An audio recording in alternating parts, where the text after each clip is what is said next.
Ora viva, muito boa noite, caríssimo telespectador e internauta que nos vê a partir da TMT na posição 17, como também das nossas plataformas digitais como o YouTube, na página FTV Live. Estamos cá para trazer temas de debate com dois painelistas para debatermos quatro temas assim que são notícia nesses últimos dias no nosso país. Para o nosso painel temos como convidados o Dr. Mulungu, que vai já saudar aos caríssimos telespectadores e internautas, como também o Dr. Mafuta, que também vai poder saudar os caríssimos internautas e ambos trazer aqueles que são os pontos prévios para esta mesma edição, como também debatermos os quatro temas, como já havia adiantado para esta edição do nosso Linha da Frente. Caríssimo Dr. Mulungu, muito boa noite. Peço que saúde aos caríssimos telespectadores e internautas que nos veem neste momento no programa Linha da Frente e nos possa dizer então algum ponto prévio que tenha para esta noite de debate neste programa. Boa noite a si, boa noite ao Dr. Armando. A saudação se estende para quem nos acompanha a partir de casa. Estamos aqui para discutir em torno daquilo que são os fenómenos a nível nacional. Muito obrigado, Dr. Mulungu. Passo então a palavra para o Dr. Mafuta, que também nos vai poder saudar, como também apresentar algum ponto prévio, caso tenha, para esta edição do Linha da Frente. Dr. Mulungu. Dr. Mafuta, desculpe. Exato. Muito obrigado pela esta oportunidade e permitam-me saudar a si e ao Dr. Mulungu e também a todos que nos acompanham, não é? E agradeço ainda mais, não é, por este convite, mas eu trago aqui um ponto prévio, não é, ligado mesmo à questão da segurança, não é? A vila de Namapa, digamos assim, desde o dia 27 de dezembro, não é, houve aí essa questão, digamos assim, de vandalização, não é? Tanto a PRM, digamos assim, a delegação ou a esquadra da PRM daquela região foi vandalizada e várias outras instituições públicas, não é? Assim que as instituições do Estado também foram vandalizadas. E isto é uma questão que traz ou mostra-nos um bocadinho da fragilidade daquilo que é a nossa segurança nacional e muito mais ao nível distrital, não é? Então, apelo necessariamente para que haja investigação para a responsabilização tanto desses atos que naturalmente são atos criminosos, não é? Atos que ameaçam a segurança do Estado. Então é de suma urgência que haja essa investigação aprofundada para naturalmente haver a responsabilização sobre esses mesmos e para ultrapassarmos problemas como este que estamos aqui a enfrentar, não é?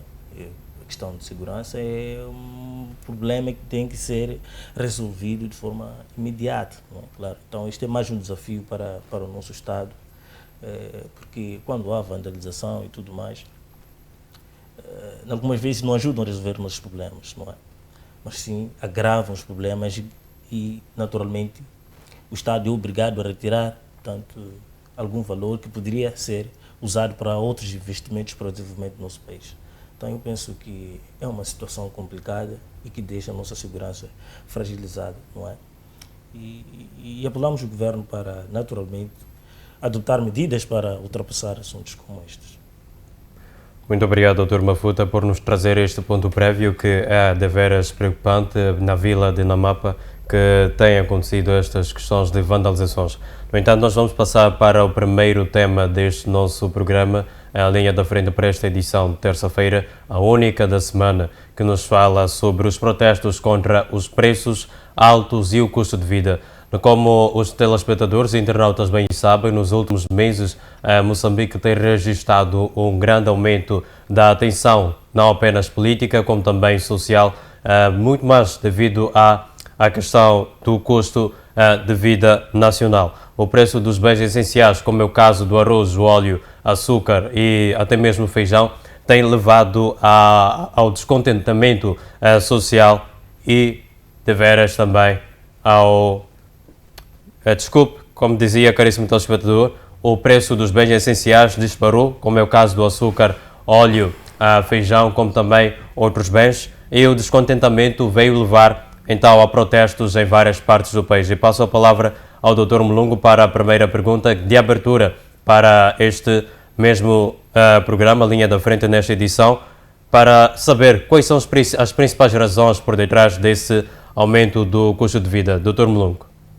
Bem, é preciso que haja muita atenção nessa ideia de aumento do custo de vida, porque ela não surge exatamente por questões provocadas pelo Estado moçambicano ou pelas forças econômicas do nosso país. É preciso compreender que isto tem uma dimensão regional que contribui muito, mas depois temos o problema interno que nós temos, que é a convulsão social. E associado a isso é a capacidade que o Estado tem tido nos últimos anos de facto, subsidiar estes setores que são vitais para o nosso Estado. Daí que, se nós formos a observar, o preço do combustível disparou muito. Porquê? Porque o Estado subsidiava até um determinado nível, mas o Estado foi aos poucos perdendo esta capacidade de subsidiar o preço do combustível. É por isso que ele acabou disparando até o nível em que se encontra. É verdade que encontramos-nos numa situação um pouco irracional, porque o Estado podia, de facto, nivelar o preço do diesel, porque o diesel é o combustível mais importante que nós temos. É mais importante porque ele que possibilita a funcionalidade dos motores das grandes máquinas que transportam bens e serviços. Então, sendo ele este combustível que possibilita isso, seria de facto formidável que uma das medidas que fosse tomar para essa questão do custo de vida fosse de facto o reajustamento do preço do diesel. Numa outra vertente, temos que concordar que com a questão do aumento do salário mínimo, nós tivemos aqui um Estado que desviava de facto fundos que podiam ser canalizados para questões de salários, em boa parte, para subsidiar produtos de primeira necessidade, tal como arroz, óleo, açúcar e companhia.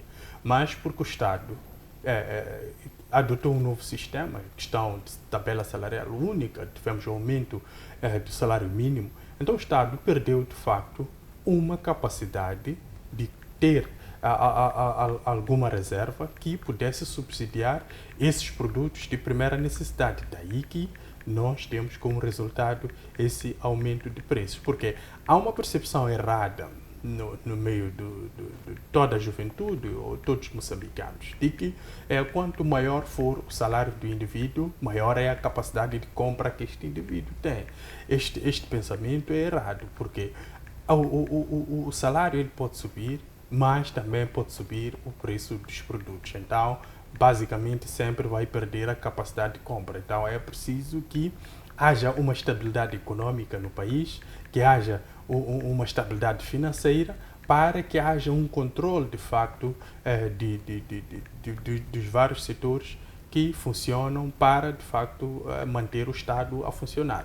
A título de exemplo, se nós temos uma Marçano Garcia, que funciona tanto para a África do Sul e tanto para Moçambique, bloqueada por muitos dias, o que nós teremos como resultado é o disparo de preços de primeira necessidade. Por quê? Porque o óleo, o arroz que entra através das fronteiras de Marçano Garcia, ele terá a tendência, por causa de escassez do mercado, em agravar o seu nível de preço. Então, agravando o seu nível de preço, basicamente vai sufocar o cidadão não terá mais capacidade de poder comprar este tipo de produto. Então, estes são elementos que podiam, de facto, ser aqui levantados para explicar ao cidadão, mas isso deve ser feito de uma forma com que o cidadão compreenda o impacto social que as manifestações, que a questão da crise regional e nacional está a ter diretamente na sua mesa e no seu bolso. Agora, temos uma outra visão dentro dessa questão de exigência por parte do povo. É que nós estamos a assistir o povo a exigir também infraestruturas vitais. Isso sim, isso pode-se exigir ao Estado, infraestruturas vitais como escolas, centros de saúde e também posto policial. Mas é verdade que essas infraestruturas vitais também foram alvos dessas manifestações. Então era preciso que o Estado tivesse essa capacidade de levar esta informação às sociedades para que elas compreendessem. Porque o que falta muito em Moçambique é a questão do diálogo. Não se pode adotar uma política pública ou uma lei e depois achar que ela de facto será imposta ao cidadão moçambicano. É preciso que esta lei ou esta política pública, ela numa primeira fase, entre em um estudo, avaliação ou coleta de informação para que se perceba o nível de sensibilidade das populações para poder de facto implementar essa lei. Então, falta-nos diálogo, mas também falta-nos a capacidade de explicar aos cidadãos o porquê destas subidas de preço de produtos de primeira necessidade. Muito bem, Dr. Mulungu, muitíssimo obrigado por apresentar esta resposta em relação a esta pergunta que faço igualmente ao Dr. Mafuta. Quero saber de si, Dr. Mafuta, quais são as principais razões por detrás deste aumento do custo de vida em Moçambique? Bom, em primeiro lugar, eu penso que quando um país atravessa questões como de protestos, manifestações, então, indica que, naturalmente, há um problema econômico, não é? Então, conseguimos perceber aqui que há um problema econômico, não é? A nível nacional, não é? E o que vem de trás desses problemas econômicos, não é? Que são, naturalmente, problemas que estamos, digamos assim, a verificar já há cerca de mais de 5 anos, não é?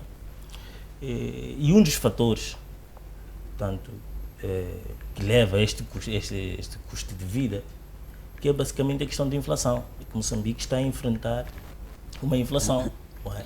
Uma subida drástica de preços nunca visto aqui em Moçambique, não é? Falo eu de produtos de primeira necessidade e entre outros. E para além disso, notamos também, portanto, aqui a questão da subida, portanto, daquilo que é da moeda, não é? Da nossa moeda. Então, houve aqui, digamos assim, a depreciação da nossa moeda. O metical depreciou, tanto que há 5 anos, ou melhor, há 10 anos atrás, com 50 centavos, nós conseguíamos comprar pelo menos aquele doce, uma pastilha. Com um metical conseguíamos comprar pelo menos algum doce. Mas neste 2025, os 50 centavos já não existe. Por quê? Então, isto é uma depreciação, não é? A nossa moeda depreciou. E quando a moeda deprecia, estamos a dizer que o nosso poder de compra reduz. Não é? Estamos a dizer que nós moçambicanos, o nosso poder de compra reduziu, o que significa para a gente poder comprar mais, torna-se ainda mais difícil. Não é? Então, a depreciação da nossa moeda é também um dos fatores que está aqui a levar com que o custo de vida aqui em Moçambique esteja assim mais caro, não é? E outro ponto fundamental, não é, que faz com que haja esses protestos ou o custo de vida esteja, digamos assim, elevado, é a constante dependência, não é, que Moçambique tem estado a fazer com os outros estados, não é? E esta questão de dependência faz com que Moçambique esteja vulnerável sempre a receber, ou melhor, a importar produtos que vêm de outros países, não é? Então, com esta dependência extrema e depender das importações, portanto, assim, faz com que haja aqui este problema, portanto, de custo de vida, não é? Tanto que a nossa economia ainda encontra-se um bocadinho fragilizada, desde a passagem do ciclone, agora a Covid-19, e ainda com essas manifestações que conseguimos observar que, de algum ponto de vista, foram, digamos assim, acompanhados com uma onda de vandalização, não é? Então, estes atos também foram contribuir ainda mais para aquilo que é a fragilidade da nossa economia e também contribuíram para que houvesse ainda a subida de alguns preços, não é? Então, é preciso ultrapassar estes problemas que nós estamos aqui, então, a observar, não é? Que naturalmente estes problemas contribuem ainda mais para o aumento assim que de custo de vida, não é? E se formos a olhar ainda na questão desta dependência que nós estamos, que Moçambique tem tido com o impacto da guerra da Rússia e Ucrânia, porque nós dependemos de alguns produtos que provêm portanto, daqueles países, verificamos uma subida do preço, não é?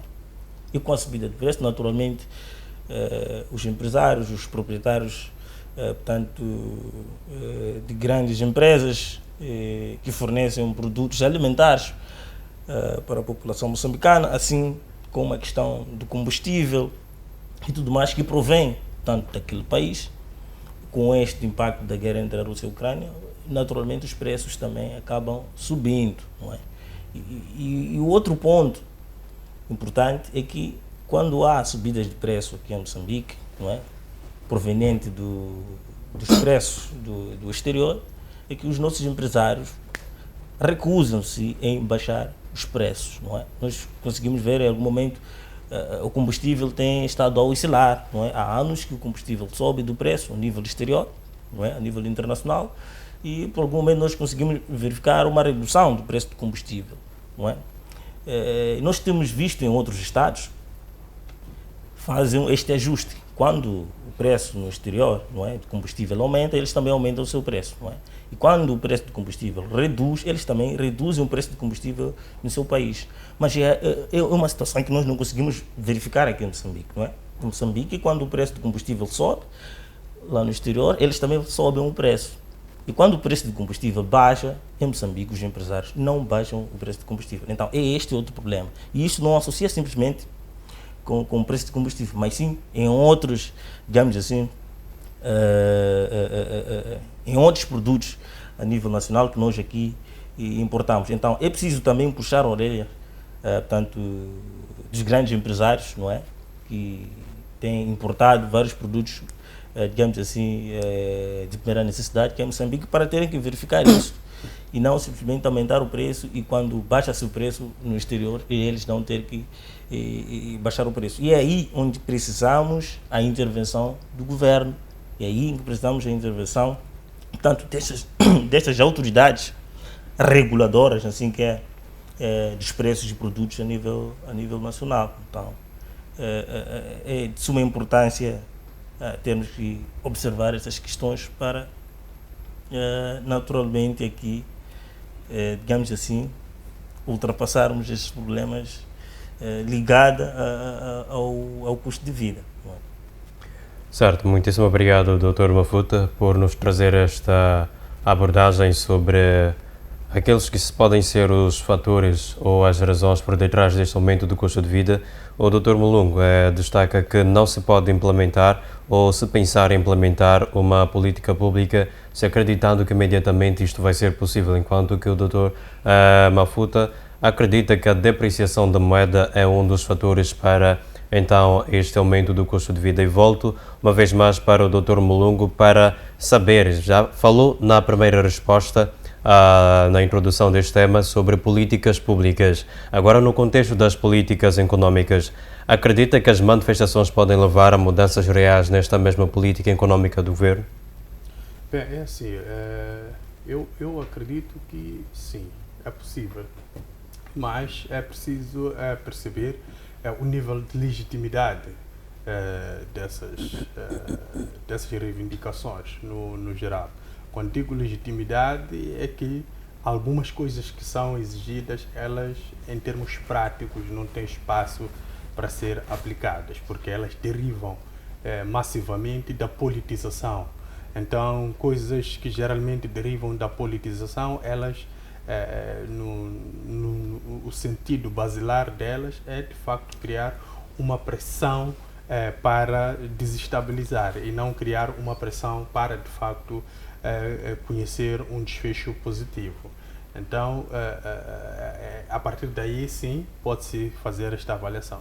Mas também é preciso compreender que, em parte, quem de facto faz essa estipulação de preços de combustível é de facto o governo. Então, o governo é a única entidade a nível nacional que tem a prerrogativa, tem esta decisão soberana de regular os preços de combustível. E nós estamos numa situação de oscilação de preços. Numa primeira fase havia se dito que seria mensalmente esta atualização, mas chegamos a uma fase em que parece que o governo compreendeu que já não seria necessário essa atualização mensal e passou para uma espécie de atualização trimestral. E para já nós estamos a verificar uma espécie de atualização semestral ou quando pontual. Agora, quanto à questão dessas exigências dos manifestantes, é preciso compreender isto, o problema na base. Por exemplo, quando alguém que está em Gaza, diz que quer o saco de cimento a 300 meticais da Dugongo, é preciso compreender onde é que está localizada a Dugongo. A Dugongo encontra-se na província de Maputo. Então, depois, por mais que o custo de produção para a Dugongo, por cada 50 quilos de cimento, seja de facto 210 meticais, e aplicando talvez se calhar a sua margem esteja por aí a 310 meticais ou 320, porque em termos econômicos as instituições ou as indústrias não podem aplicar uma margem a 100% de lucro. Isto tem uma certa penalização dentro da própria economia, salvo-se em situações que o governo é a única entidade que regula os preços de modo a salvaguardar a existência de algumas entidades. Então, neste cenário, quando este saco de cimento chega à província como Gaza, em Inhambane, então o custo será diferente, porque há um custo adicional, temos combustível, temos que pagar o motorista que transportou, o tempo que ele leva, isto tudo fica contabilizado, as portagens que ele paga, isto tudo fica contabilizado. Então, por aí temos essa dificuldade, de facto, de poder satisfazer esta exigência dos 300 meticais. É possível reduzir o preço, mas não a este nível. Se calhar este nível seja mais difícil. Depois temos a questão do arroz. O arroz, que hoje em dia há uma especulação de preço a nível do mercado, há quem vende o saco de 25 quilos a 2.500, há quem vende a 2.000, há quem vende a 1.800, há uma variação. Ainda há uma exigência de que, de facto, o saco deve custar a 1.200 meticais. A questão do preço do saco de arroz, ela varia de acordo com a percepção de cada mercador ou cada vendedor dentro de um determinado tipo de quarteirão. O saco de arroz na Pulana Caniço e nas Motas, se calhar em Zimpeto, tem um preço diferenciado.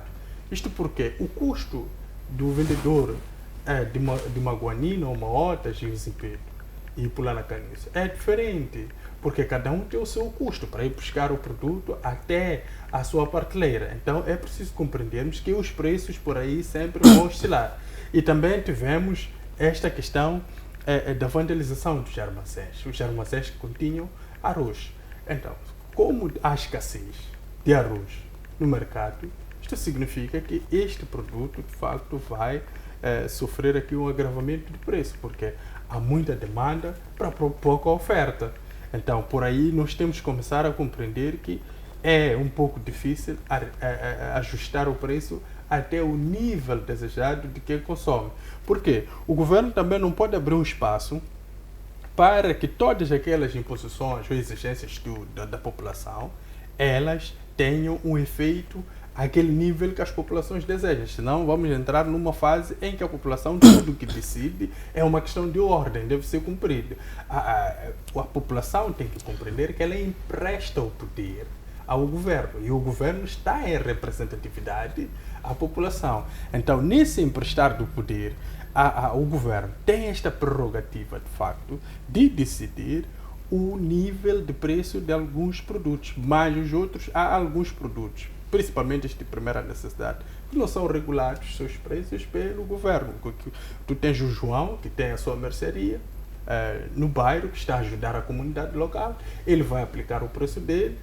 O outro, Félio ou Felipe, que está num outro bairro, também tem o preço dele. Então, por aí nós temos que compreender que cada um tem uma dificuldade para trazer aquele produto, é por isso que vai aplicar o seu preço. Agora, temos questões que são genéricas, como corrente elétrica, água, assim. Isto o governo pode ajustar um único preço para todo o país. Por quê? Isto sim está nas mãos do governo. O governo é a entidade que controla, de facto, este tipo de serviço. Então, tem esta possibilidade, mas também a corrente elétrica temos que perceber que ela antes era subsidiada pelo Estado moçambicano. Mas o Estado hoje em dia perdeu esta capacidade de subsidiar o preço. É por isso que nós tivemos uma elevação do preço da corrente elétrica. A água também era subsidiada. Várias coisas que nós tínhamos aqui eram subsidiadas pelo governo, mas o governo perdeu esta capacidade. Nós não tivemos, nos últimos 3 anos, uma ajuda ao orçamento do Estado. Então, não tendo essa ajuda ao orçamento anual do Estado, significa que o governo teve que conter alguns setores que tiveram que ser sacrificados para, de facto, conseguir aqui satisfazer os setores vitais. Então, é preciso que haja aqui uma compreensão por parte da população, mas para que essa compreensão chegue até a população, o governo tem que fazer um trabalho extremamente profundo. E esse trabalho não será muito fácil. Tem que selecionar equipes de trabalho que estejam, de facto, com uma capacitação para entrar nas populações e levar este tipo de mensagem. Muito bem, muitíssimo obrigado, Dr. Mulungu. Dr. Mulungu, que destaca que tem de se ter em conta o custo da logística, mas também as recentes manifestações para a implementação de algum preço de algum produto. E volto agora para o Dr. Mafuta para fazer a mesma questão. As manifestações, Dr. Mafuta, podem levar ou não a mudanças reais na política económica do governo? Bom, mas antes de responder a questão, gostava de comentar um bocadinho sobre esta situação do preço do cimento aqui em Moçambique. Especialmente a fábrica de Gongo, eu penso que não se precisa fazer uma análise aprofundada, não precisa se, digamos assim, fazer um esforço tão elevado para poder compreender isso, porque numa primeira instância nós temos de ter o conhecimento que toda empresa, o seu objetivo é lucrar a qualquer custo, e se há alguma possibilidade de dobrar ou redobrar portanto, o seu lucro, esta empresa vai fazer, não é? Então, eu penso que a do Gongo, o seu principal objetivo é lucrar, e Moçambique é um campo muito fértil para poder lucrar 2 ou 3 mais vezes, se calhar com a produção de um saco de cimento. Então, na África do Sul, eu penso que esta ideia de redobrar o preço do cimento pode ser uma, digamos assim, ou é uma barreira, não é? No meu entender, para esta empresa ter que fazer tanto a um preço tão exorbitante, não é? Porque, para mim, não faz sentido uma empresa que está aqui em Maputo vender o preço do cimento tão alto, não é? E, em contrapartida, vem a África do Sul e vende a um preço um bocadinho reduzido. Então, do ponto de vista logístico, seria, ou melhor, é mais longe, não é? Digamos assim, tirar o cimento daqui a Moçambique até a África do Sul e ainda fazer um preço reduzido. Então, para mim, não faz muito sentido, não é? E eu penso, como havia dito, não é necessário ter que fazer uma análise aprofundada. Isso é óbvio que o preço está exagerado. E nós temos de ter o conhecimento que a empresa, o seu principal objetivo é lucrar. Não é? Então, eu penso que esta é a hora, sim, do governo ter que meter a mão e aplicar, de fato, um preço justo. Porque isto não é justo. É como eu disse, ainda com a questão de, digamos assim, com a depreciação da nossa moeda, o nosso poder de compra fica mais, digamos assim, fica mais baixo, não é? Não estamos a produzir muito e pouco estamos, digamos assim, a exportar. Naturalmente, o nosso poder de compra fica muito elevado. Então, isto também justifica aqui desses preços estarem um bocadinho elevados. Mas para o caso do cimento de Congo, não precisamos ter que fazer uma análise aprofundada para podermos compreender isto. O que é necessário nesse momento é fazer um reajuste do preço. O outro exemplo é que nós vimos ainda nesta semana um protesto, não é? A população de Niassa protestava tanto sobre os preços do cimento de uma fábrica que produz o cimento ali mesmo na província do Niassa. E é ali nesta província que o preço está tão alto que não faz sentido, não é? Nós conseguimos, ver aqui sobre a questão do preço, não é? Do cimento. Antigamente comprava-se o cimento a um preço, digamos assim, normal e não havia muitas reclamações, quanto nós estamos a observar agora. Então, o que é que está a acontecer? É que estão a aumentar o preço de uma forma que não faz nenhum sentido, não é? Então, são estas questões aqui que devem, portanto, ser melhorado. Eu penso que uma parte do povo já está agastado, não é? E esta colaboração, governo, população, é importante, não é? Porque eu vejo que é uma das coisas que está a faltar aqui no país. Dificilmente nós vamos ver um governante que vai até uma zona, não é? Uma certa região, para falar com a população, discutir, digamos assim, frente a frente com a população, né? Sobre os problemas da população. Mas é algo que eu gostaria bastante de poder observar isso aqui no nosso país. Mas o que verifica-se aqui é totalmente contrário, né? Nós vimos um governante que naturalmente só vem faz uma comitiva de imprensa e informa. Então eu penso que assim fica difícil colaborar com a população, não é? Com um governante que sempre só faz a coletiva, digamos assim, de imprensa, mas não está lá, digamos assim, nos bairros, na comunidade, para procurar inteirar-se dos problemas, não é? Assim que é do nosso país. Vou pedir para ainda repisar na questão, porque já havia aqui. Exato, a pergunta era a seguinte: se as manifestações podem levar a alguma mudança ou mudanças reais na política económica do governo de Moçambique? Não, naturalmente sim, isto vai trazer alguma mudança, não é? Mas isto cabe o governo querer, naturalmente, consentir aquilo que é o sofrimento do povo moçambicano, não é? Isto é uma questão que o governo deve, de certa forma, consentir e fazer, que isto é uma obrigação deles, não é? O governo tem esta obrigação, portanto, consentir isso, mas que estas manifestações vão trazer alguma mudança, portanto, é evidente, sim, que vão, naturalmente, trazer aqui alguma mudança, mas para que isso, digamos assim, aconteça, precisamos aqui ter esta interação que eu disse, não é? Governo e a população. Enquanto estes dois elementos, essas duas estruturas não terem aqui, digamos assim, um entendimento, não é? Uma comunicação afetiva, naturalmente vamos continuar com estes mesmos problemas, não é? Porque uma das coisas é que a população e o governo não estão a ter, digamos assim, um entendimento, não é? Eu até vou ainda dizer, não digo toda a população, né? Digamos assim, é uma parte da população, que a maioria da população que está a fazer a migração são, quer dizer, uma população que tem um poder de compra bastante reduzido, não é? Então, para que estas manifestações ainda tenham, digamos assim, um consentimento, uma resposta positiva do governo a reduzir os preços, e precisa aqui haver essa colaboração entre o governo e a população. E é o que o governo tem que fazer, não simplesmente fazer uma coletiva de imprensa, falar aquilo, mais aquilo, e não ter que, naturalmente, observar estas questões, não ter que fazer essas visitas com a população e inteirar-se muito mais com estas questões que nós estamos aqui a observar. E não só, vou ainda mais, não é? Um exemplo concreto, não é? É a questão de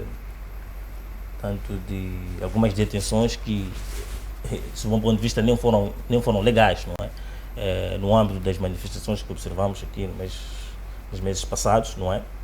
E verificamos, digamos assim, mortes de manifestantes que eram mortes de manifestantes que faziam, digamos assim, uma manifestação super pacífica e estes indivíduos foram mortos, não é? Então, se o governo não faz nada, não solidariza-se com com as vítimas, portanto, destas manifestações, aí fica difícil haver uma colaboração e a população confiar de que este governo naturalmente vai trazer aqui alguma mudança, não é? Então, por exemplo, se o governo nada faz para aquelas famílias que perderam seus entes queridos, que eram, digamos assim, manifestantes que faziam uma manifestação pacífica, não é? E tiveram essas, digamos assim, encontraram sua morte nesse local. Então, se o governo não faz nada, fica ainda difícil a população, digamos assim, ter uma colaboração com o governo. Tanto que vai haver uma outra manifestação a reivindicar sobre a questão dos direitos humanos, não é? Então, eu penso que um dos pontos focais aqui é ter esta colaboração entre o governo e a população. Se não haver esta colaboração, as manifestações ainda vão continuar, não é? E as manifestações não só vão continuar sobre uma temática, não, por temáticas diferentes. Olha, agora, que foi ontem, não é? Verificamos aqui essas manifestações por parte de alguma população que era, digamos assim, da Matola e em outros pontos do país, não é? Reivindicavam o custo de vida, não é? E se o governo não ter esta interação, esta boa vontade de fazer a redução dos preços, a manifestação ainda vai continuar, não é? E tanto que olhamos para aquela população que clama, digamos assim, pelos direitos humanos, porque perderam seus entes queridos durante a manifestação. Alguns que foram detidos e alguns que estão até hoje nos hospitais, não é? E como é que estão aquela família que tem seus entes queridos nos hospitais e alguns que já não estão em vida? Como é que fica esta família? E esta família que amanhã, se o governo não fazer nada, esta família amanhã vai sair à rua, vai fazer manifestação, reivindicando os direitos humanos, reivindicando a responsabilização, digamos assim, do policial, digamos assim, daquela gente que tirou a vida do manifestante sem justificação nenhuma, não é?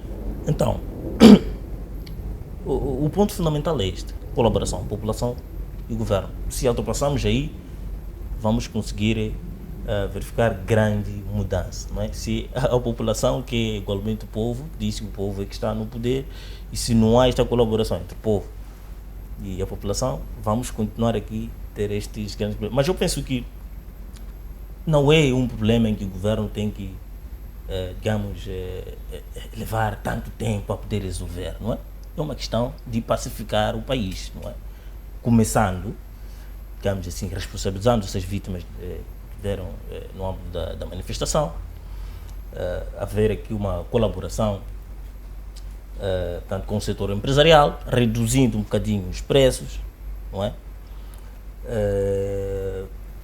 Ainda procurar um diálogo com o Venâncio Mondlane para também encontrarem aqui uma saída e evitar manifestações que naturalmente acabam se acontecendo alguns atos de vandalismo, não é? Então, são esses pontos que precisam aqui ser feitos por parte do governo para evitarmos essas manifestações e baixarmos aqui o custo de vida. E como sabemos que o custo de vida aumenta ainda quando o nosso poder de compra é reduzido, que é a questão da nossa moeda não ter muito valor, não é? Então o governo tem que estar mais engajado na questão do desenvolvimento nacional, olhando para aquilo que são as nossas riquezas, e ainda ter que fornecer vários empregos para jovens, e ainda ter que criar políticas de investimentos para jovens e tudo mais, não é? E ainda sabemos que a questão do desenvolvimento, que é uma das agendas que o Estado moçambicano está a trabalhar nisso, mas esta nossa, ou melhor, esta agenda de desenvolvimento, não é? Digamos assim, o Estado moçambicano fica fragilizado, ou seja, caminha de forma lenta por questão da corrupção. não é? Então, eu penso que nós temos várias, digamos assim, estratégias, não é? O governo desempenha várias estratégias, naturalmente, para encontrarmos aqui o desenvolvimento econômico, não é? O desenvolvimento assim, que é do nosso país. Mas estas estratégias que já foram ditas aqui, que uma delas que é a exploração dos nossos recursos, estamos aí a explorar o gás e tudo mais, mas estas empresas mesmo, o governo não fala muito sobre a questão da responsabilidade social, não é? Pouco fala sobre a responsabilidade social. Nós temos essa ZOL, vamos fazer uma investigação dessa ZOL, qual é, digamos assim, investimento a nível de Inhambane que essa ZOL fez. São poucos. Exato. E vamos olhar para o lucro que essa ZOL faz. É muito dinheiro, não é? Então, vamos também, podemos olhar assim para Dugongo, podemos olhar para, digamos, grandes empresas de transportes que nós temos aqui, e entre outras empresas, não é? E estas empresas não fazem muito para aquilo que é o seu compromisso, não é? Nós sabemos que toda empresa, digamos, a multinacional, bem dizer, né? Toda multinacional, que é aquela empresa estrangeira e tudo mais, tem esta obrigação. É a obrigação deles, de uma parte do lucro, ter que servir a comunidade em que esta empresa está instalada. Exato. Mas é o que nós não verificamos muito, não é? Então, isto é um dos pontos também que deve ser aprimorado para fazer o desenvolvimento, portanto, assim que é do nosso país, e eliminar esta corrupção que está portanto, inserida dentro destas empresas de exploração, não é? Nós estamos a dizer que são empresas que têm um papel muito importante para o desenvolvimento de Moçambique. Exato. Digo eu, é esta exploração do Rovuma, não é? Do gás, nós estamos aqui para observar que é uma das empresas que nós sabemos que uma grande parte, não é, daquilo que é a percentagem que será dada a Moçambique no âmbito dessas explorações deve servir drasticamente para o desenvolvimento de Moçambique. Então, se há aqui algum fenômeno ligado à corrupção, naturalmente não vamos ter desenvolvimento no país, porque vão ser o quê? Empresas, digamos, de exploração de recursos naturais que são vitais para o desenvolvimento, mas que não vão beneficiar toda a população moçambicana, porque pode estar lá aí inserido o fenômeno de corrupção, estar portanto, em frente de indivíduos que naturalmente vão tirando o dinheiro que pode não beneficiar, digamos, assim que é ao povo moçambicano. Exato. São estas questões que precisam ser observadas e ultrapassarmos estas questões de custo de vida elevado, que termos protestos contínuos, né? Então, se o Estado puder adotar algumas medidas que eu pude deixar aqui, acredito que nós vamos reduzir as manifestações, o nosso custo de vida vai, digamos assim, reduzir. Exato. E vamos ter um caminho dado para o desenvolvimento do nosso país. Exato. Muitíssimo obrigado, Dr. Mafuta, por nos trazer estes pontos, e nós vamos fazer uma transição para o nosso segundo tema. Caríssimos telespectadores, se as manifestações são um reflexo daquele que é o descontentamento social, nós vemos então outras esferas, como é o caso da cultura, em que há também insatisfação. Eu vou mesmo para o Dr. Mulungu para questionar em relação àqueles que são os pronunciamentos ou pensamento de Daniel Francisco Chapo, Presidente da República, que acredita ou deseja que o próximo Ministro da Cultura seja alguém diretamente ligado a este mesmo setor. Há ou não necessidade do próximo Ministro ser, então, das artes? Dr. Mulungu. Bem, isto coloca-me uma dúvida, porque no processo de reestruturação dos ministérios, parece que o Ministério da Cultura ficou anexado ao Ministério da Educação. Então é igualmente a Ministra da Educação, a Ministra da Cultura. Ficou o Ministério da Educação e Cultura, como era na governação do presidente Guebuza. Então isto sofreu uma alteração na governação do presidente Nunes. Ele terá criado o Ministério da Educação e criou igualmente também a Secretaria de Estado para a Cultura, algo do género. Mas agora creio que sim, já temos uma ministra. Agora eu percebo que essas palavras foi no sentido de procurar na pessoa da ministra o engajamento para que ela de facto seja alguém que ame as artes. E sendo alguém que ama as artes, devia de facto procurar, se calhar, um diretor nacional da cultura que compreenda o desempenho das artes num governo como o nosso. É preciso compreender que a cultura no nosso país desempenha um papel crucial no poder político. De que forma? É que no âmbito da questão da unidade nacional, se um Estado tem uma questão de cultura muito forte, é preciso enriquecer aquela cultura para que isto sirva como um método de unidade nacional. A título de exemplo, nós tivemos o rugby na África do Sul. O Nelson Mandela, para juntar os brancos e os negros, usou o rugby. Por quê? Ele percebeu que aquele desporto, ele conseguia de facto mexer em simultâneo com os negros e os brancos. Então usou aquele desporto como sendo um elemento crucial para a unificação dos negros e brancos.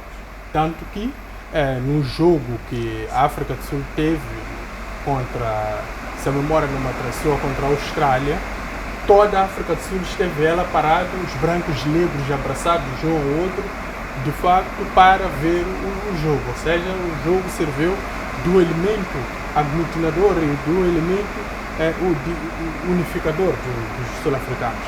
Então, se calhar, o presidente Chapo está à procura, na pessoa da ministra, competências para, de facto, transformar a cultura moçambicana como sendo uma entidade nacional.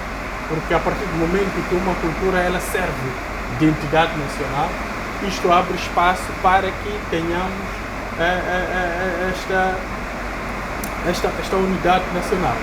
E num outro ponto, a cultura ela serve como um elemento crucial para a diplomacia. Existe aquilo que é conhecido nas relações internacionais como diplomacia cultural. E isso é atrelado, de facto, àquilo que também as relações internacionais chamam de soft power, que é uma combinação de cultural, econômico e muitos outros, que servem de um canal diplomático para influenciar, de facto, um comportamento global, no sentido de olhar para o Estado moçambicano como sendo aquele Estado que de facto tem um comprometimento com uma determinada causa. Associado a isto, a título de exemplo, nós podemos pegar a Hollywood dos Estados Unidos. A Hollywood ela foi trazendo de facto filmes como Rambo, agora temos filmes como Operação no Iraque. Esses filmes de facto não são só uma representatividade em termos de ação como tal, mas elas espelham de facto aquilo que são a projeção dos Estados Unidos para o mundo, ou seja, é uma forma de influenciar as mentes a nível mundial e criar aqui métodos persuasivos através da demonstração de força desses filmes dos Estados Unidos da América. Então é preciso compreender que há esta capacidade por parte da cultura a nível internacional. Um outro fórum podemos pegar a própria China. A China conseguiu de facto fazer com que todo o mundo conhecesse o Kung Fu. O Kung Fu que ele em parte é uma herança do sistema confuciano. Então são estes elementos que, atrelados à cultura e bem trabalhados, eles trazem uma imagem muito enriquecida do Estado. Então o Estado moçambicano não foge dessa margem, porque é um Estado que tem uma diversidade étnica, tem uma diversidade linguística, tem uma diversidade religiosa. Então, associado a isto tudo, se nós tivermos uma cultura muito forte, podemos, de facto, criar aqui ou consolidar a ideia de unidade nacional. É só para recordar. O Panza foi um estilo musical que a governação do presidente Kibuza patrocinou em muito esse estilo musical. Por quê? Porque eles percebiam que era um estilo que conseguia colocar todos os moçambicanos a nível do país a cantar e a dançar estas músicas. Então era preciso capitalizar esta imagem que esse estilo musical conseguia de facto trazer. Então, o que é que o governo decidiu? Decidiu de facto colocar lá fundos, colocar ideias e criar uma outra imagem do Panza. E o Panza foi o que foi. Surgiu Bang Entretenimento, surgiu várias labels através deste Panza. E foi o estilo musical, a nível nacional, que mais colocou Moçambique na ribalta. Então, hoje em dia, nós já não temos o Panza, mas se formos a perceber, somos vítimas daquilo que é conhecido como mapiano, que vem da África do Sul. Então, estes elementos todos são uma combinação de poderes, de influência, que, quando bem trabalhados, elas de facto trazem uma nova imagem para o Estado.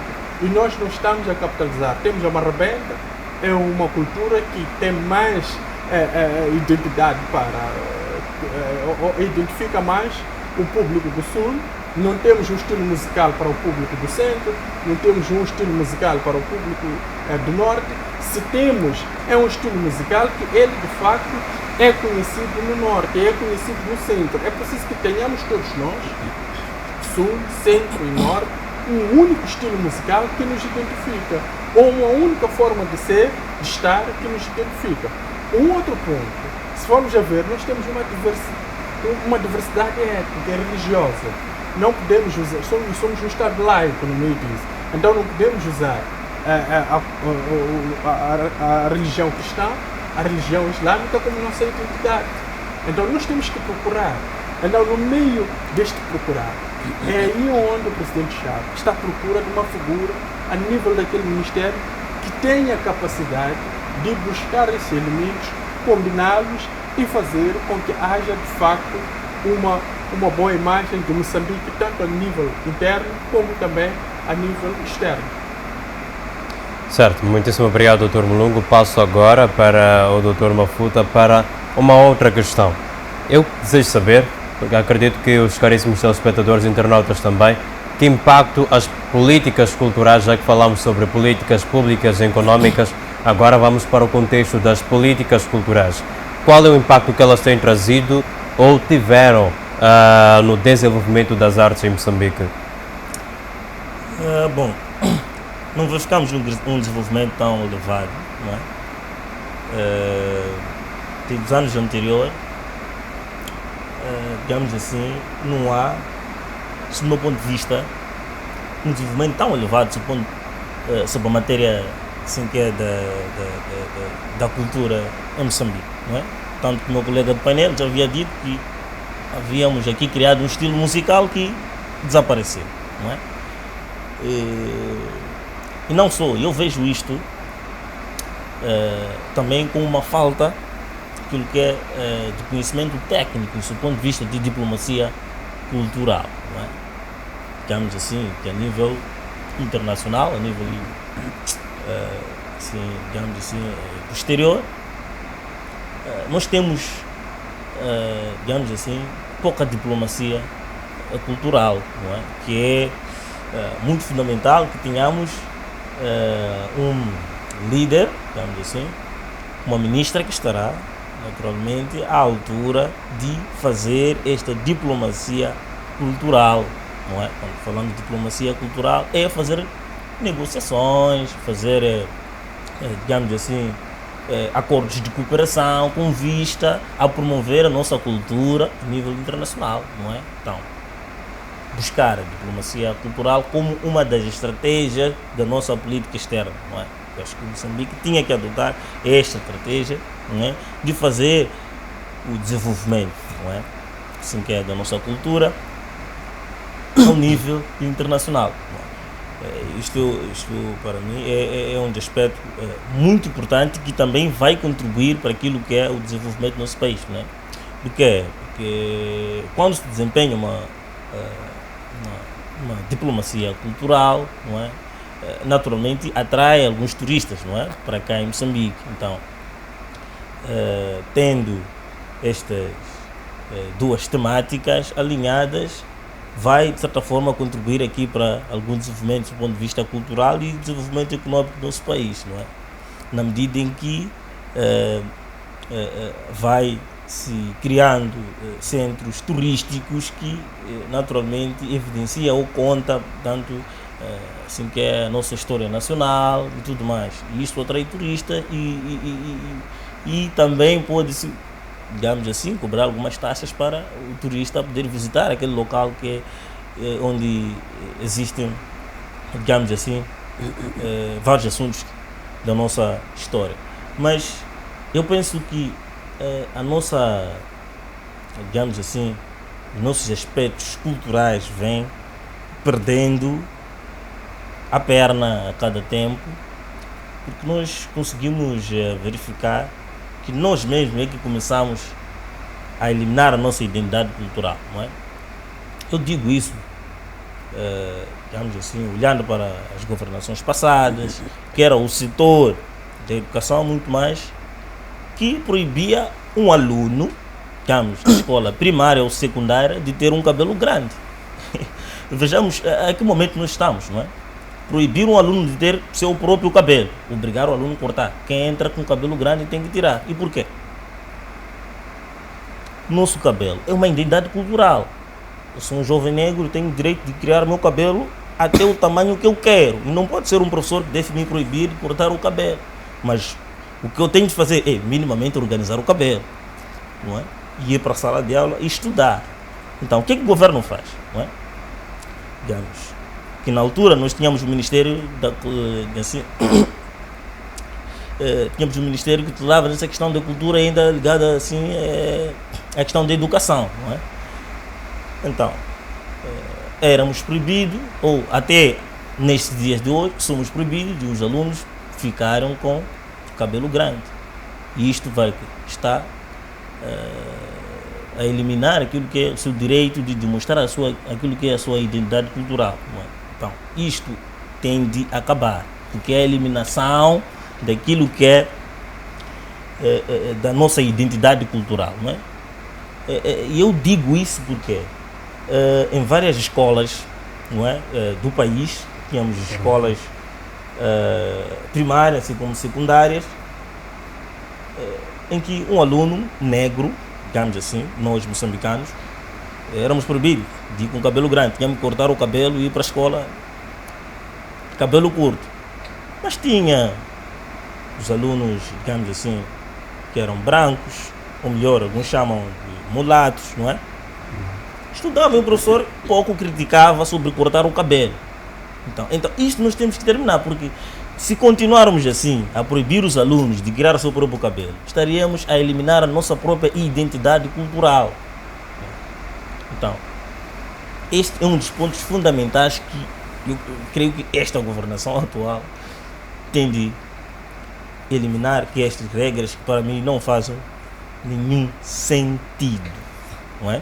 E ainda, falando sobre a questão da cultura, é que em algum momento nós conseguimos verificar várias estratégias, não é? Para o desenvolvimento da nossa cultura a serem falhadas ou quase não são implementadas, não é? E nós temos vários músicos a nível nacional, mas eles poucos são valorizados, não é? Nós temos vários músicos que fazem música tão importante, mas não há aí, digamos assim, algum incentivo tão elevado para ainda promover a questão da nossa identidade aqui cultural, não é? Por algum ponto eu até posso, digamos assim, alinhar ao pensamento de que o desenvolvimento cultural em Moçambique tanto em algum momento pouco investido, não é? Temos de aumentar mais naquilo que é o desenvolvimento da nossa cultura, aumentando os investimentos, não é? E para a nossa cultura, não é? E adotar mais estratégias para contribuir, assim que é, para o desenvolvimento da nossa cultura. E sabemos que temos vários locais em que podem ser investidos para aqui continuarmos a melhorar, continuarmos a demonstrar aquilo que é a nossa identidade cultural. Eu digo que em Moçambique nós temos muita diversidade cultural, não é? Que uma delas que é esta questão da língua, não é? Somos um país que tem mais de 30 línguas, digamos assim, dialéticas, não é? Nós temos várias línguas e nós conseguimos perceber com a globalização. Atualmente as nossas línguas estão perdendo o ar, tanto que nós temos línguas que nem sequer existe um dicionário, um livro, não é? Para podermos preservar aquela nossa língua, não é? Então, com esta globalização, estamos a ver, estamos perdendo algumas línguas. Na altura conseguíamos ver em alguns bairros, não é? A dança tradicional, mas hoje em dia já não se observa isto. Então, o governo tem que meter mais a mão tanto para essas questões da nossa identidade cultural, que uma das ações que eu penso que pode ser adotada é esta mesmo, de fazermos aqui, digamos assim, algum dicionário, não é? Para preservarmos a nossa língua, digamos assim, a nossa língua materna, não é? Essas nossas línguas maternas que é bastante importante. Exato. Então o governo tem que também trabalhar para estas questões, não é? Então, estas e mais outras medidas que eu penso que o governo tem de estar a trabalhar e para além disso é ainda muito importante, bem que já foi aqui empossada, não é? A nova ministra que vai trabalhar portanto, ligada a estas questões. Ela tem uma missão, digamos assim, muito desafiadora, não é? E uma das maiores colaborações que eu dou como uma recomendação seria também ter que trabalhar com a comunidade, não é? Esse é um dos aspectos muito, mas muito importantes, não é? Trabalhar com a comunidade no sentido de colher opiniões de como preservamos aquilo que é a nossa cultura e contribuir para o desenvolvimento da nossa cultura, não é? É aquilo que eu estava a dizer. Em Moçambique nós já estamos num estágio de os ministros, os secretários de Estado, os governadores provinciais a estarem mais ligados com a comunidade, não é? É isso que nós queremos.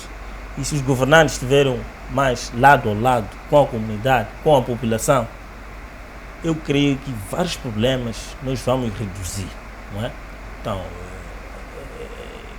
e deixarmos de termos aqui governantes, termos uma ministra da cultura que para um cidadão moçambicano que tanto gosta da cultura, para poder lhe ver é um assunto, para eu poder ter uma audiência com ela ou com ele é um assunto bastante difícil, não é? E é preciso que a ministra da cultura esteja mais aberta para investir também nos programas, não é? Nos projetos de jovens que têm sobre a cultura, não é? Nós temos muitos jovens que gostam de fazer poesia cultural, por exemplo, não é? Mas esta poesia cultural, eu ainda não vi nenhum fundo do governo em quiser apoiar os jovens para promover mais a poesia cultural, por exemplo. Este é um assunto que o governo tinha que meter a mão. Então eu penso, a nossa ministra, digamos assim, da cultura tem de estar a trabalhar com a população sobre estas questões ligadas à cultura. Só assim é que vamos ter aqui uma cultura mais enriquecedora, embora nós já temos a nossa cultura, mas que é muito mais rica, não é? Então precisamos investir nesses projetos de jovens, investir em infraestruturas culturais que atraiam turistas, assim como nós, os nacionais, e a partir destas infraestruturas poderem-se aqui colher alguns impostos que vão ainda melhorar para a nossa cultura e ainda aprimorar naquilo que é a diplomacia cultural, não é? Levar a nossa cultura e poder mostrar na Europa, mostrar ao nível da África também, e entre outros continentes, não é? Então, um dos aspectos que também falta é esta diplomacia cultural que tem de se aprimorar, não é? Eu não sei se acredito que haja, mas eu penso que os diplomatas que estão engajados no Ministério, digamos assim, da Cultura, pouco estão a fazer para essa questão da diplomacia cultural. Não é? Então precisamos de agentes que estão a que possam trabalhar com o Ministério da Cultura para, de certa forma, desenvolver essa questão da cultura a nível internacional. Não é? E com esses impostos que o governo pode trazer a nível internacional, vai ajudar bastante para alguns problemas locais que nós estamos a observar. E isto vai ajudar para o desenvolvimento do nosso próprio país. Exato. Muitíssimo obrigado, Dr. Mafuta. Estamos a caminhar para passos galopantes, isto é, são 15 minutos que temos para encerrar o nosso programa e vou voltar para o Dr. Mulungu para introduzir o último tema para este ponto de debate, que tem que ver com a polêmica dos livros da 8ª classe em que um dos trechos fala sobre o músico Azagaia, conhecido como Edson da Luz. Em 5 minutos, por favor, Dr. Mulungu pode responder à questão e também trazer considerações finais e nos fazer saber, muito brevemente, se este trecho foi um erro ou então uma escolha intencional. Bem, a este nível, eu não esperava que algo desnecessário como isto fosse levado a um livro de educação. É importante nós percebermos o nível ou o rumo que nós queremos dar uma determinada coisa. Agora, levar um texto destes, imbuído de objeção política, um texto ele embrulhado de narrativas para uma criança estudar, isto é, no máximo, um pouco falta de consideração para com os alunos. Eu recordo que, porque estamos aqui a tratar um evento muito recente, todos nós que estamos aqui praticamente presenciamos. Eu recordo que neste evento o Azagaia foi confundido como um traficante, porque alguém que estava dentro da viatura em que ele se encontrava tinha uma grama e meia de cannabis sativa, vulgo suruma, para consumo próprio. É verdade que droga, quando nós temos uma lei que proíbe a venda e consumo de droga, não importa a quantidade, ela sempre, a lei deve te penalizar. Então este indivíduo foi penalizado, só que todos que estavam na viatura foram eles levados a uma esquadra. Mas tendo sido levado a uma esquadra, não se entendeu muito na altura porque que foi vendida muito a imagem do Azagaia como sendo alguém que traficava drogas. É por isso que isso não passou meramente de uma narrativa, porque o próprio Azagaia depois explicou o que aconteceu e a polícia não explicou o que aconteceu. Ou seja, a polícia não trouxe a sua narrativa, Azagaia de facto explicou o que de facto sucedeu. Não sei se também criou uma narrativa em sua defesa, mas não havia nenhuma objeção em trazer este momento da vida do Azagaia. Nós temos muita coisa nas músicas do Azagaia que podiam ser levados para o livro, que são um ensinamento profundo para as crianças. Temos várias músicas de Azagaia que podiam ser levados para os textos. Tem músicas que não falam exatamente de questões políticas.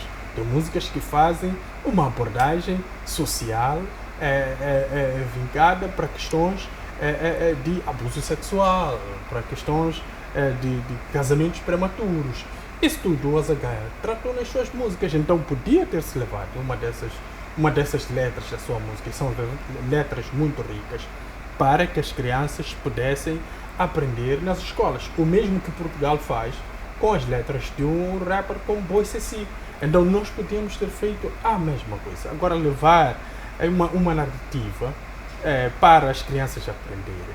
E maioritariamente as crianças da 8ª classe, os seus pais escutaram o Azagaia, acompanharam o Azagaia, compreendem o alcance da música do Azagaia sabem que isto tudo que foi tratado naquele dia, ou este incidente, não passa de uma mera emboscada que foi criada para o Azagaia. Então é preciso muitas das vezes compreendermos que não há necessidade. Eu acho que podia-se retirar esse texto, mas compreendo que há alguém no Ministério da Educação que ganha muito dinheiro com a impressão dos livros. Para retificar esse texto é preciso fazer uma nova impressão dos livros. E vai-se fazer uma nova impressão para remover esse texto e esta pessoa vai ganhar muito dinheiro. São essas sabotagens que nós estamos a assistir e isto não é de facto algo muito bom para o nosso plano como Estado, tanto de educação, tanto de saúde ou mesmo de governação. Muito bem, Dr. Mulungu a destacar que esta pode ser mais uma emboscada. Caríssimo telespectador, para quem não se recorda ou não tenha visto, o músico Azagaia, conhecido como também Edson da Luz, foi taxado neste mesmo texto de caráter jornalístico, pelo menos como exemplo, como um traficante de drogas e não lhe foi ocultado assim que é o seu nome verdadeiro. Vamos passar para a Dr. Mafuta, que vai poder responder também em 5 breves minutos esta mesma questão, se este trecho foi um erro ou então uma escolha intencional de quem tenha escrito e imprimido estes mesmos livros. Bom, não foi, naturalmente, passar despercebido desse trecho não, e tanto que nos anos anteriores nós vimos problemas graves nos livros e a partir deste momento, para a impressão do livro, passou a ser, digamos assim, por uma grande observação, não é? Para a impressão do livro agora, desde aqueles momentos que nós verificamos erros, não é? Nos nossos livros de ensino secundário, segundo primário, o governo passou a ter mais olhos abertos nessa questão do conteúdo que vem nos livros primários e secundários, não é? Então, esta situação não foi algo que, digamos assim, o governo não viu, ou melhor, o setor, não é?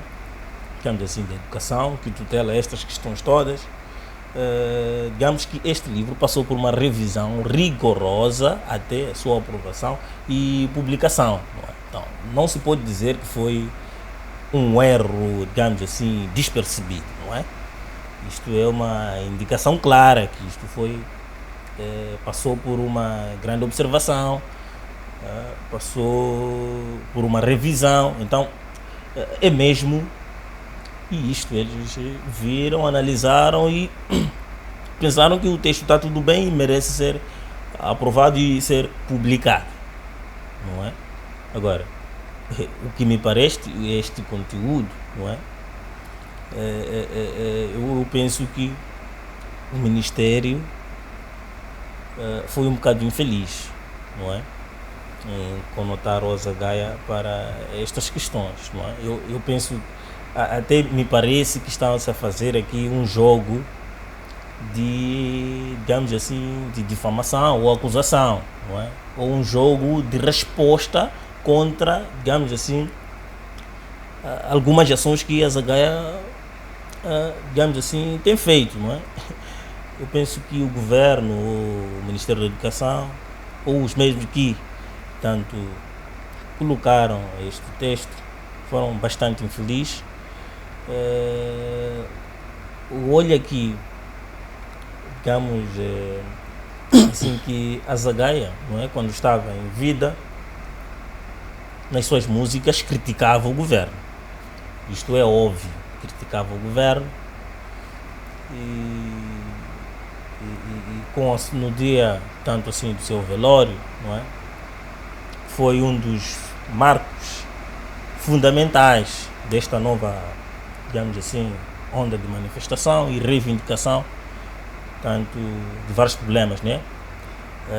Para a população moçambicana. Então eu vou dizer que a Azagaia foi tanto um dos cidadãos moçambicanos que criticava bastante o governo e também foi um fenômeno que fez despertar vários jovens de vários problemas ao nível nacional, não é? Então, eu penso que o governo sentiu-se descontentado, sentiu-se zangado, e por isso foi procurar uma resposta tão óbvia como esta, uma resposta tão infeliz, do meu ponto de vista, que parece ser aqui uma troca, digamos assim, de tiros, ou uma troca de, digamos assim, de provocações, não é? E não esperava, naturalmente, não esperava, digamos assim, do Ministério ter que aprovar um texto como aquele, embora que este texto seja verdadeiro, ou que, digamos, que ele foi de fato detido, não é? Essa instituição policial, por ele estar tanto na posse de drogas, não é? Mas havia vários outros assuntos para poder explicar, não é? Tanto que agora há muita gente que diz que poderiam falar das dívidas ocultas, não é? Que foi algo que naturalmente lesou o país, mas não preferiram falar disso. Por quê? Porque eram, digamos assim, senhores ligados ao setor do Estado, estavam alinhados ao governo, não é? Então não queriam trazer os seus amigos ou, digamos assim, pessoas que tinham alguma influência no governo para poder dar um exemplo, não é? Como este. Então eu penso que foi muito infeliz e que não faz nenhum sentido, e eu estou profundamente envergonhado, não é? Embora que eu não esteja aí ligado a isso, mas eu me sinto desanimado com isso. Exato, doutor, Mas muito desculpa, brevemente. só uma pequena questão. Quantas pessoas foram encontradas com droga no nosso país? De quantidades extremamente elevadas. E drogas extremamente pesadas, tipo cocaína. Exatamente. Então podiam, de facto, ter abordado esse tipo de pessoas. Se havia necessidade de trazer aqui uma ilustração de tráfico de drogas. Não podia-se usar o Azagaia como exemplo. E isto veio legitimar aquilo que o próprio Azagaia dizia numa das músicas. Se eu dissesse que a história que tu estudas é mentira e o teu cérebro é lavado a cada boa nota que tiras, significa que este texto é mais uma lavagem para as crianças da 8ª classe, elas ganharem uma imagem obsoleta do Azagaia, enquanto o Azagaia, como ele mesmo dizia numa das suas músicas, herói para o povo e filho da mãe para os políticos. Então é preciso compreender isto, que o próprio Azagaia já trazia aqui alguns pontos que o colocavam numa rota de quem fazia uma espécie de previsão do que iria acontecer. E é isto que nós estamos a assistir. Mas este texto é algo muito triste. As crianças não podem ser submetidas à questão de criação de narrativas.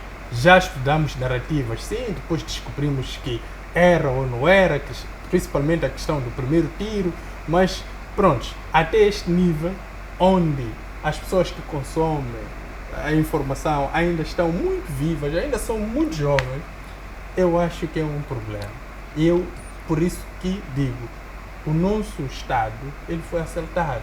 Há pessoas lá que não têm interesse nenhum em fazer com que nós tenhamos paz, porque isto pode fazer com que a população saia à rua a manifestar ou proibir os seus filhos de ir à escola, porque a informação que se ensina na escola, ela é deste gênero.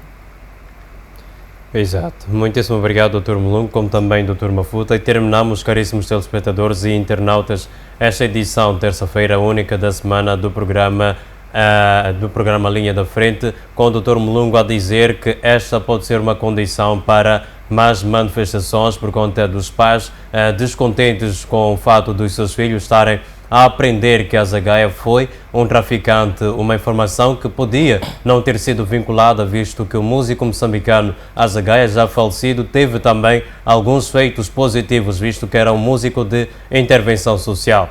Enquanto isso, caríssimo telespectador, o Dr. Mafuta defende então que este pode ser um jogo de resposta por parte do governo, numa altura em que o músico já é falecido, como uma forma de responder àquelas que eram as intervenções deste mesmo músico. Nós, caríssimo telespectador e internauta, voltamos numa próxima oportunidade com mais temas de debate para si, não apenas os nossos caríssimos painelistas debaterem, mas também o caríssimo telespectador, a partir de casa, o seu local de trabalho ou onde quer que esteja, para participar do nosso programa. Fique desse lado, acompanhe o restante da nossa programação. Fique bem.